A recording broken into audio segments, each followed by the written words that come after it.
The narrative of Saani Kaayidham portrays the fiery spirit of vengeance by utilizing immaculately crafted visuals, complemented with a coherently hard hitting background score.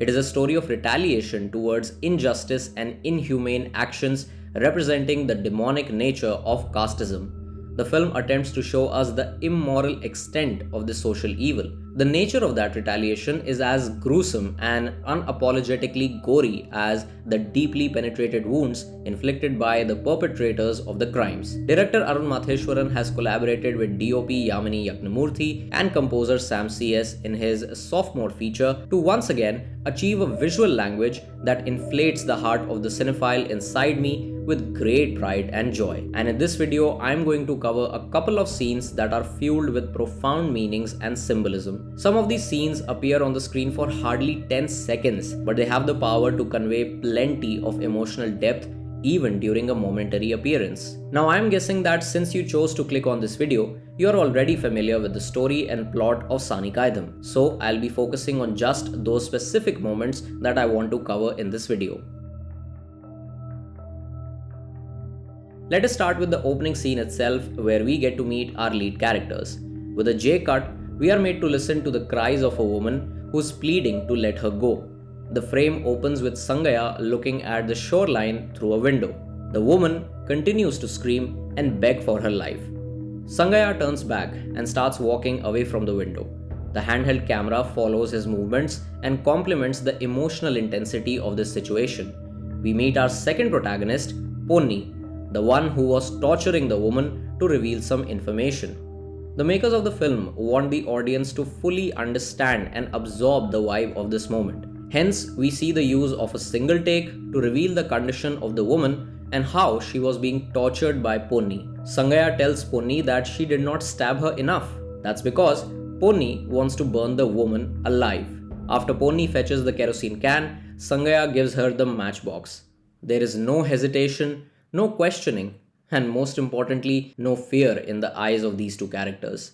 We can clearly sense an unapologetic nature of their emotional motivation towards their action of killing that woman. In fact, Sangaya gets away from Ponni so that she can do whatever she wants with that woman. While Sangaya picks up his stuff, an ominous background score fades in. The use of a low, non-rhythmic drone music genre further amplifies the intensity of the scene. We also notice how the foley of lighting the matchstick by Sangaya and Ponni is exactly the same sound. This one foley match is a strong indication of how both these characters are in this situation together. Since it is the burning sound of the matchstick, the audience is made to realize that both these characters share the same motive. Most importantly, this foley match introduces fire as a metaphor that will play a significant role in defining the journey of these characters. Sangaya and Ponni leave the spot with a list of folks who are going to be the next victims of their rage. The rage of revenge, the rage of retaliation, the rage of retribution. But before that, let's look at the importance of the black and white palette. The film opens in black and white, which makes us think that, oh, it's a scene that involves blood and gore, hence the use of this tone. But as we start unfolding the chapters of the film, we realize that the black and white palette choice is more inclined towards representing a curse that has spread itself like a dark cloud in the lives of our lead characters. This curse originated in their childhood when Sangaya's father chose to get involved in another relationship despite being married. That relationship gave birth to a conflict between Sangaya's parents. That conflict got further personified by a child named Ponni, Sangaya's stepsister. Then the rage of Sangaya's biological mother was transformed into a curse that Ponni and her mother would never live a happy life. She said that you and your daughter will burn to ashes. Your entire family will burn to ashes. May you suffer. My curse will haunt you. You will turn to dust and your bloodline will disappear. These dialogues seal the black and white palette as a symbol of the curse, and the appearance of this symbol becomes prominent as the story progresses in a non-linear way. To take revenge and display the supremacy of their caste, the perpetrators capture Ponni and rob her of her dignity in the most brutal manner. With their barbaric acts, they also show off their control over the state of law. But that's not all. After their continuous sexual assault, they reach the peak of inhumanity when they burn her house, with her daughter and husband sleeping inside. Sangaya considered Ponni's daughter Dhana not just his little friend, but also his responsibility. He chose to stay outside the house and wait till Ponni returns home. Unfortunately, Sangaya could not save Dhana and her father from the wrath of the social evils. And this is when we witness the use of fire for the second time in the film. In this scene, the fire is not just representing the guilt and failure of Sangaya, but it also serves as a blazing victory of the curse that now seem to have taken the form of a demonic prophecy. It is like the bad outcome, the bad karma of the curse. The next scene when we witness the use of fire is when both these characters go on a killing spree, and their first target is the lawyer who helped the perpetrators to escape the courthouse. Now honestly, this is when I was left a little disappointed because the makers of the film directly jumped from this scene to this scene. We did get to see how Sangaya was observing the lawyer and policeman conspiring against Ponni. But how exactly did he kidnap the lawyer? Did he go follow her to her house, attacked her, and then dragged her unconscious body to the van? Was it that easy? Yes, we did see this entire conversation between Sangaya and Ponni when their emotional motivation starts brewing and reaches a boiling point. But showing a glimpse of their initial plan of action would have more effectively transferred the same anger and rage in the minds of the audience. Anyways, coming back to the scene, we once again have the use of fire.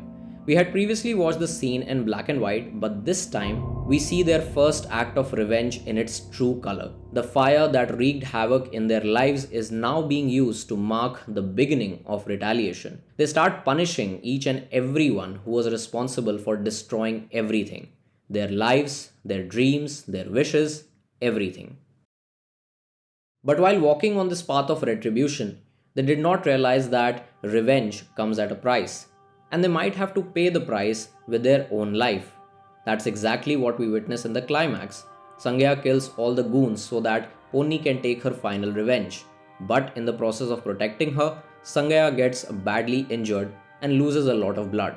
Ponni tells him to wait for her in the van till she brings back Sudlai. But unfortunately, he could not hide in the van for long. Now if we go back to this scene where Sangaya could not save Dhana, we realize that the fire was also representing Sangaya's guilt and inability to save the young soul that brought a ray of hope in his life. That is why he made a vow to himself that Sudalai will not share the same fate as Dhana. He also wanted to save Ponni not just from those goons, but also from the curse that was passed on to her despite her being completely innocent. He wanted to free himself from his guilt and Ponni from the evil outcomes of the curse. Hence, he decides to take one last drag of his bidi and sacrifice his life. This was Sangaya's redemption towards Dhana, her mother, and Sudalai. We witness the use of fire for the last time. Previously, it was Sangaya looking at the outcome of his mother's curse. This time, it was Ponni bidding farewell to his long-lost brother who protected her daughter like a guardian angel. So overall, if we look closely, we realize that the fire has been used as a transition to the dark nature of the curse and as a thread that ties together the lives of our characters in Saani Kaayidham. The first time we see fire being used to give us the first glimpse of that incident. The second time we see fire transitioning to that very moment of realization for the audience when Sangaya's mother displays her anger. The third time we see fire acting as the outcome of that curse for Ponni, who is now separated from her family, hence the use of black and white. But the most evocative use of fire and the black and white palette can be seen in this short montage. Ponni is walking towards Mari and Dhana. Sangaya is going to kill another member of the barbarians. The footage has been reversed to show how Ponni is actually moving away from her family. Sangaya is looking at Ponni's house, which was burned to ashes, and now he is looking at the hiding spot of one of the perpetrators. Ponni lifts the gun towards the right side of the frame. Sangaya turns his head in the same direction. Sangaya picks up a Molotov cocktail and throws it toward the boat. We once again see Mari and Dhana, whose death is being avenged by Sangaya. He throws another bottle towards the boat to burn it down. Another shot of Mari and Dhana, who are standing far from Ponni. Sangaya is looking at the fire, which reminds him again of that burning house. There is a match cut between Dhana's photo and Sangaya's gun to signify his revenge for Dhana's death. Then we see Ponni holding the same gun. She thinks that her vengeful acts will bring her close to her family, but it is the exact opposite of what she is thinking. Ponni fires the gun to put an end to this curse. We see a match cut of Sangaya firing the same gun to kill those barbarians. And this final match cut is all about both of them coming together with their rage of retribution.